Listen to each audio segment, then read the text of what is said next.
The station floated above the blue gas giant, a silent giant made of metal and light. It was called Varos Prime, home to the most dangerous warriors in the galaxy. Its walls had seen battles, betrayals, and more blood than anyone could count.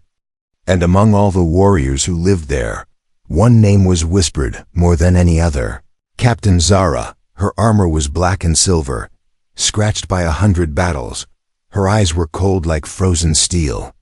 She was known for defeating entire squads alone. Some said she had ended wars by simply walking onto the battlefield. No alien warrior dared to stand too close to her. They feared her temper, her strength, and the way she never forgot an insult. On the day the human ship arrived, the grand hall of the station was filled with soldiers. Zara stood at the center, her spear resting against the floor. The air was heavy, silent. The tall doors opened, and the human diplomat walked in. His name was Ethan Cole. He was not dressed like a warrior, no armor, no weapons, just a dark jacket and calm eyes. But something about his walk made him stand out. He moved as if he knew exactly where he was going, as if he had no fear at all. Zara watched him with interest. Humans were new to the great wars, small, fragile creatures compared to most races. They were quick thinkers, yes, but in combat they usually did not last long. This one, she thought, would be no different. The hall was silent as he walked closer. Warriors lined the walls, their armor glowing in the dim light. They stared at him, waiting for him to make a mistake. Then Ethan stopped, looked directly at Zara, and smiled. It was not a nervous smile, not a polite diplomatic smile. It was warm, steady, like he had just met an old friend. No one in the room moved. The guards froze, their hands near their weapons. Some whispered in disbelief. No alien warrior dared look into Zara's eyes without fear. And this human had done more. He had smiled. Zara narrowed her eyes. For a moment, she wondered if he was mocking her. She had ended duels for less. She could already imagine the shock on the faces of her people if she struck him down. But instead of anger, she felt something strange. It had been years since anyone had looked at her without fear. "What is your name, human?" she asked, her voice sharp. "Ethan Cole," he said without hesitation. "I came to speak of peace." His tone was calm, almost casual. Her people whispered again. No one spoke to her like this. Zara's eyes studied him like a blade about to cut, yet she felt no reason to strike. She stepped closer, the echo of her boots heavy in the hall. Ethan did not step back. She noticed his eyes, clear and steady. Not empty, not desperate. Something about them reminded her of soldiers who had already accepted death and no longer feared it. "Peace?" she repeated slowly. "Yes," he said, "but not the kind written on paper." Zara tilted her head slightly, curious despite herself. "You are either brave or very foolish," she said. "Maybe both," Ethan replied, and the corner of his mouth curved again. Somewhere behind her, one of her lieutenants growled. The sound echoed through the room. Zara lifted a hand, silencing everyone. This was her moment, and no one would interfere. "You are the first in many years to stand before me without trembling," she said. "Maybe you just haven't met the right human before," Ethan answered. The hall seemed to grow colder. Tension was sharp enough to cut through steel, and then, to everyone's shock, Zara laughed. It was short, quiet, but real. Her guards exchanged glances, unsure what to do. The human had not only survived speaking to her, he had made her laugh. "You interest me, human," she said, her voice lower now. "You may speak." For now, Ethan bowed slightly, not too much, not too little. He began talking about trade routes, safe zones, and cooperation between their species. But Zara barely listened to the details. She was still thinking about the way he had smiled. She could not remember the last time anyone had dared to do that. Somewhere deep inside, she knew this meeting was the start of something different, something dangerous, something that could change the course of her life, and maybe the galaxy. The meeting ended hours later, but the whispers did not stop. Every corridor of Varos Prime carried the same question. Why did Captain Zara let the human live? Zara ignored them. She had no interest in explaining herself to anyone. But deep inside, the question was not so simple. She wanted to know why Ethan's smile still lingered in her mind. The next morning, she found him in the lower market. It was a dangerous place for outsiders. The smell of burning oil in the air. A sound of metal grinding under heavy boots. Merchants argued in alien tongues. Mercenaries sharpened blades in the open. Yet there he was, walking through the crowd as if he belonged. "You should not be here," she said from behind him. Ethan turned, not startled at all. "I was told this is where you find the truth about a place," he said. Zara raised an eyebrow. "Or where you lose your life." They walked together through the market. Every step they took drew eyes. People moved out of Zara's way, but stared at the human beside her, some with curiosity, others with hatred. He asked about her armor, about the deep scars on the chest plate. Instead of ignoring him, she told him the story. It was from a battle on the ice moons of Valhalla, a fight where her squad had been outnumbered 5-1. She had led the charge herself, breaking the enemy's line. Her voice was calm as she told it, but Ethan noticed her hand brushing the mark as she spoke. "You lead from the front," he said. "That's rare." "It is the only place worth standing," she replied. He smiled again.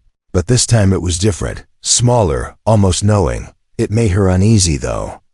She didn't show it. At a food stall, he bought 2 skewers of roasted meat and handed her one.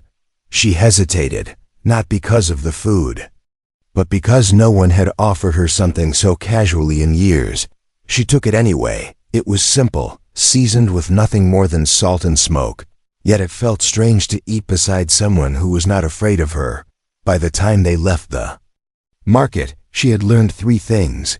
First, Ethan was far more observant than he pretended to be. Second, he was either fearless or reckless. And third, she did not dislike his company. Back in the upper levels of the station, her lieutenant pulled her aside. "Captain, this human is dangerous," he warned. "He has no fear of you. And that is not natural." Zara said nothing. She simply looked down the hall where Ethan walked away. He never once looked back, but she knew. Somehow that he knew she was still watching. 2 days passed before Zara saw Ethan again. He had not come to the council chambers or the market. He had not sent any message, but she had heard reports. The human was exploring places no diplomat should visit. She found him in the stations. Glass Observatory, the endless blue gas giant, turned slowly below them. Its storms looked small from this distance, but each one could swallow a city whole. "You wander too much," she said, stepping beside him. "I like to see what I'm protecting," he replied. "Protecting?" she asked, narrowing her eyes. He didn't explain, and she didn't press. Instead, she said, "Come to the training arena tonight." Ethan glanced at her. "Why?" "To see if your smile can survive a fight," she said. Her voice was calm, but the challenge was sharp enough to cut steel. That night, the arena was almost empty.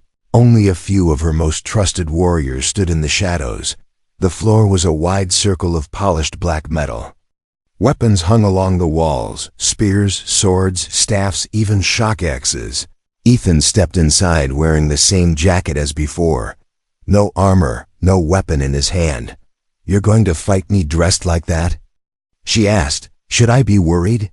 He said with a faint smile. She almost smiled back, almost. The first strike came fast. Zara moved like a shadow, her spear tip stopping an inch from his neck. He didn't flinch. Instead, he stepped aside, just enough to let the spear pass. Her eyes narrowed. Most people would have stumbled back in panic. She attacked again, harder, faster. Ethan avoided the hits, not with strength, but with timing. He watched her shoulders, her grip, the smallest movements that came before an attack. It was like he was memorizing her. She noticed, and she didn't like it. "You're not trying to win," she said between strikes. "I'm trying to learn," he answered. The honesty caught her off guard. Most fighters lied, bragged, or tried to impress her. This one just said the truth. As if it cost him nothing. Minutes passed. Neither had landed a blow. The air between them was sharp with unspoken questions. Finally she stopped, lowering her weapon. "You learn quickly," she said. "You fight honestly." He replied. She turned away, hiding the strange feeling in her chest. As he left the arena, one of her warriors stepped forward. "Captain." "He's dangerous," the warrior said. Zara's eyes stayed on the empty doorway. "Yes," she murmured. "That's why I want to know more." The station never truly slept, even at the deepest hour. The corridors hummed with the sound of engines and distant voices, but on this night, the air felt different. Too quiet, too heavy, like the moment before a storm. Ethan walked alone through one of the lower maintenance levels. The lights here flickered, throwing long shadows across the narrow path. He had been told to stay in the upper decks, but orders had never suited him. He was following a signal from a hidden tracker in his wrist device, a faint pulse, leading him somewhere he did not yet understand. From the corner of his eye, he saw movement. Two figures stepped out of the shadows, their faces hidden under steel masks. They didn't speak. They just drew long curved blades that glimmered in the half-light. Ethan's hand twitched toward his jacket, not for a weapon, but to loosen the hidden strap on his sleeve. The first attacker lunged. Ethan dodged, the blade cutting a shallow line across his shoulder. The second swung low, but Ethan kicked the blade aside and slammed an elbow into the masked face. The sound was sharp, metal on bone. They were fast, but not fast enough. Every move they made, Ethan countered. He moved like someone who had been in far too many close fights. This was not the way a diplomat was supposed to move. Then a third shadow appeared, larger than the others. This one carried a shock staff that crackled with blue light. Ethan braced, but the blow never landed. A spear shot past him, the metal tip slamming into the staff and sending sparks across the floor. Zara stepped into the light, her eyes burning like fire. Her armor caught the dim glow, making her look more like a predator than a soldier. "Mine," she said, her voice cold. The attackers hesitated. She didn't. In 3 strikes, the first 2 were on the ground. The third tried to run, but her spear pinned him to the wall, the blade stopping just before his throat. "Who sent you?" she demanded. The masked figure said nothing. She pushed harder. "Speak." He only laughed, a low, ugly sound, before pressing something in his palm. A small device lit up, then burned out in smoke. Self-erased tech, no identity left to trace. She let the body drop and turned to Ethan. "You fight well," she said. "Too well for someone here to talk about peace." Ethan's jaw tightened. "I didn't lie," he said. "But I didn't tell you everything." Her eyes narrowed. "What else?" "I'm looking for a stolen human ship," he said slowly. "It was taken near the border. The last signal came from your fleet." The words hung in the air. Zara felt her grip on the spear tighten. Helping him could mean betraying her own kind, and yet she couldn't ignore the feeling that this was bigger than him, bigger than her. The lights above flickered again. Somewhere far away, alarms began to sound. Neither of them moved. They just stood there. The silence between them, sharper than then. "Any blade?" The council chamber smelled of cold metal and old blood. Its walls were carved with the victories of Zara's ancestors. Each line a battle won. Each mark a life taken. But tonight, the air carried something sharper than pride. It carried suspicion. Zara stood at the head of the black stone table. Her lieutenant sat in a half-circle before her, armored, armed, and angry, one of them. Commander Rawl leaned forward, his voice low but heavy. "You've been seen walking with the human again," he said. "You've been seen fighting beside him." Another added. "And now there are whispers," Rawl said, "that you protect him more than your own kind." The words hit like a blade aimed at her back. Zara didn't flinch. "I protect the station," she said, her voice steady, "even if the threat is from inside our walls." But they didn't believe her. They spoke over each other, voices rising like a storm. Some demanded she cut ties. With Ethan, others called for his arrest. A few even hinted that she should step down. The last voice was the most dangerous, quiet, calm, and full of poison.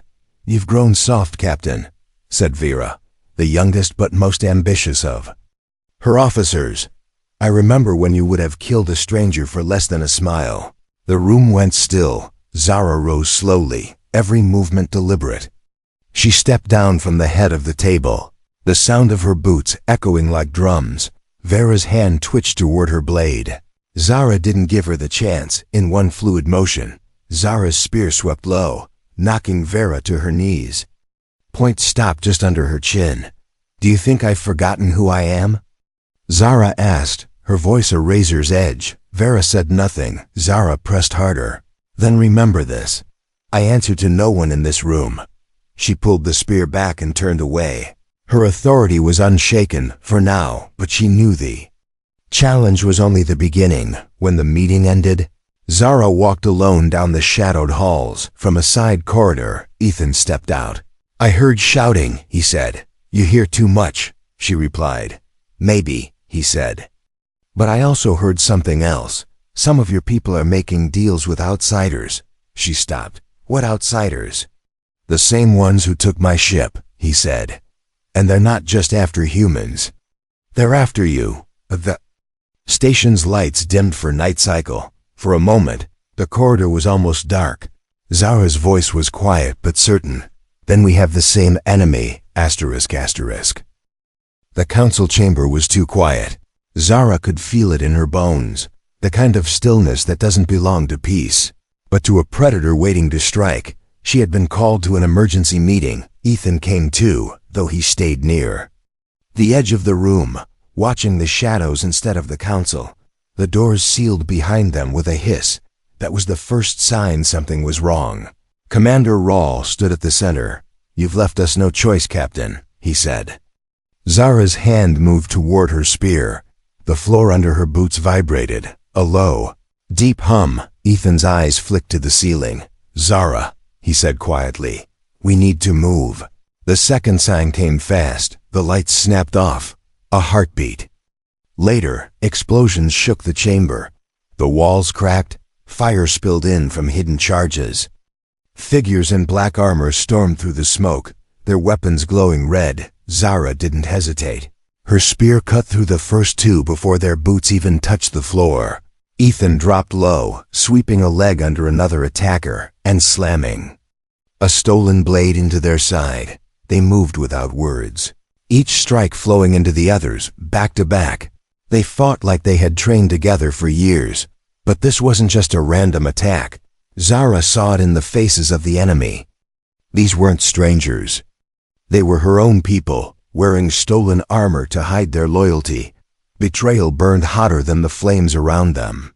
A blast tore through the far wall. Ethan grabbed her arm. "We go now." She didn't argue. They ran through a side passage. As the chamber collapsed behind them, the corridors were chaos. Station alarms screamed. Civilians scattered. They ducked into maintenance shafts, climbed down into the underbelly of the station. Everywhere they turned, more attackers were already waiting. "They knew our route," Ethan said, breath sharp. "They knew too much," Zara replied. Her mind raced. This wasn't just about him or the stolen human ship. Someone wanted them both erased. They reached an emergency dock. A small escape craft floated in the bay. Zara smashed the lock and shoved Ethan inside. She followed, sealing the hatch just as more enemies burst through the doors. The craft's engines roared, pulling them away from the station. Through the viewport, Varos Prime grew smaller, the blue gas giant shining behind it. For the first time, Zara let herself breathe. Ethan looked at her, face lit by the dim cabin lights. "Still think I'm just here for peace?" he asked. Zara didn't answer. Her eyes stayed on the burning station. She knew the war they had both been pretending to avoid had already begun. Asterisk, the warship hung in the shadow of the blue gas giant. Its black hull swallowed the light, making it look like a piece of the night itself. Inside, traitors and mercenaries moved like a single machine. preparing for their next strike. They didn't know Zara was coming. They didn't know she wasn't coming alone. The stolen human ship floated in the warship's docking bay. Chained by heavy clamps, Ethan's eyes locked on it through the escape. Kraft's viewport. That's her, he said quietly. Zara's grip tightened on her spear. Then we take her back. They came in fast, silent, using the debris field to hide their approach. The escape craft latched onto a maintenance hatch on the warship's underside. Ethan went first, slicing the old lock with a plasma cutter. Zara followed, moving like a shadow in the narrow steel corridors. Inside, the air was thick with the smell of oil and heat. Voices echoed in the distance. They moved quickly, avoiding patrols, until they reached the docking bay. The stolen ship waited there, but so did a wall of armed soldiers. Vera stepped forward from the group. The young officer's eyes gleamed with cold triumph. "You should have stayed away, Captain," she said. "This is where your story ends." Zara didn't speak. Her spear spun once in her hands, the sound sharp in the still air. Ethan looked at her, then stepped up beside her. "Guess we do this the hard way," he said. The first strike came from the enemy. Blaster fire lit the bay in bursts of white and red. Zara deflected shots with her spear, closing the distance in seconds. Ethan moved with lethal precision, using the enemy's own cover against them. They fought like two storms colliding. Every blow, every shot, every movement was survival. Vera lunged at Zara, their weapons clashing in a shower of sparks. "You were a legend," Vera snarled. "Now you're just a traitor." Zara's voice was cold. "Legends don't die this easy." She drove the spear forward, disarming Vera and sending her crashing to the floor. Ethan broke the last enemy line, clearing the path to the ship. Zara freed the clamps with a single strike. The alarms screamed, red lights flashing across the bay. "Time to go," Ethan called. They ran up the ramp, the stolen ship roaring to life as they blasted out of the warship. Explosions tore through its hull. The traitor's vessel broke apart, swallowed by the gas giant's pull. From the cockpit, Zara watched the wreckage fall. It should have felt like victory, but she knew the war wasn't over. It had only shifted. Ethan sat beside her, the controls steady in his hands. She looked at him, her voice quiet but certain. "No warrior dared approach me," she said, "until you." He glanced at her, a faint smile in his eyes. "And now?" Her gaze stayed on the stars ahead. "Now I hope you never leave." The ship flew into the dark. Two figures side by side, not allies by chance, but bound by battles survived in wars yet to come. Asterisk.